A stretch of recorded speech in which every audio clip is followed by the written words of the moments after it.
بسم اللہ الرحمن الرحیم۔ السلام علیکم۔ پاکستانی اور ریاض پولیس نے آخرکار ایک بہت بڑی کارروائی کی ہے، جس کے اندر چند دن پہلے نظر آنے والی وائرل ہونے والی ویڈیو کا سمجھ لیجئے ری ایکشن سامنے آیا ہے۔ یہ ایسا کام تھا کہ یہ بہت عرصہ پہلے کیا جانا چاہیے تھا۔ یہ تین ادارے جس میں پولیس ہے اور امن العامہ کے خاص ڈپارٹمنٹ ہیں جو ہیومن ٹریفکنگ کے جو ہے نا خلاف کام کرنے والے ہیں، یہ تین بڑے ادارے جو ہے نا شریک ہوئے اور اسپیشل چہرے چھپا کر جس طرح منشیات فروشوں کے خلاف وہ آپریشن کرتے ہیں، ایسے ہی کمانڈو آپریشن کیے اور مورچے لگا کر انہوں نے مختلف علاقوں میں جو ہے نا ریکی کی، اور ریکی کے بعد وہ کیا کچھ ہوا یہ ویڈیو کے اندر آپ کو سامنے نظر آ رہا ہوگا۔ چند دن پہلے آپ کو یاد ہوگا کہ ایک بچے کی ویڈیو سامنے آئی تھی، میں نے بھی اس کے اوپر ویڈیو بنائی تھی۔ اس نے بتایا تھا کہ یعنی سارا ان کا جو سعودی عربیہ کی عوام تھی وہ بہت ہی افسردہ تھی کہ یار یہ کس طرح جو ہے نا اپنے بچوں کو لوگ بیچ دیتے ہیں۔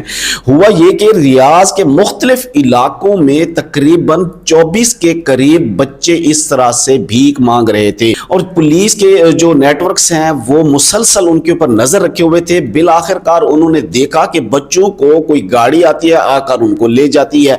اس کے اوپر پوری ایک جو ہے نا ٹیم لانچ کی گئی، خفیہ طریقے سے مانیٹرنگ کی گئی، بچوں کو مانیٹر کیا گیا تاکہ ان کو پتہ چل سکے کہ بھی یہ کہاں سے آتے ہیں اور کہاں پر جاتے ہیں۔ تو جناب ان لوگوں نے تقریباً بتایا جاتا ہے کہ 12 سے زائد افراد ہیں جن کو بالآخر گرفتار کر لیا گیا ہے مختلف کارروائیوں کے اندر ریکی کر کے، اور یہ تقریباً کوئی 27 کے قریب بچے تھے جن کو مختلف جگہوں پر جا کر یہ زبردستی بھیک منگوایا کرتے تھے۔ اب دیکھیں نا جی، وہ بات سامنے آ گئی نا، میں نے سابقہ ویڈیو میں بھی کہا تھا کہ بچوں کو دیکھ کر بھیک نہیں دینی چاہیے۔ پتہ چلا کہ کیسے یہ لوگ جو ہے نا بچوں کو پکڑ کر، بچوں کو خرید کر، بچوں کو لے کر ان سے بھی جو ہے نا بھیک منگواتے ہیں، کیونکہ ان کا یہی ایک طریقہ ہے کہ بھی بچوں کو نہ تو پولیس روکتی ہے، نہ ہی پولیس ان سے پوچھتی ہے، اور نہ ہی کوئی جو ہے نا بھیک دینے والا یہ کچھ سوچتا ہے کہ یار یہ کیا کر لے گا، یہ کوئی بڑا تھوڑی ہے تو بچہ ہی نا، بچہ دیکھ کر تو اکثر لوگ بھیک دے دیا کرتے ہیں۔ یہاں پہ پولیس نے ایک ویڈیو کا اثر لیا اور پورے نیٹ ورک اکھاڑے جا رہے ہیں۔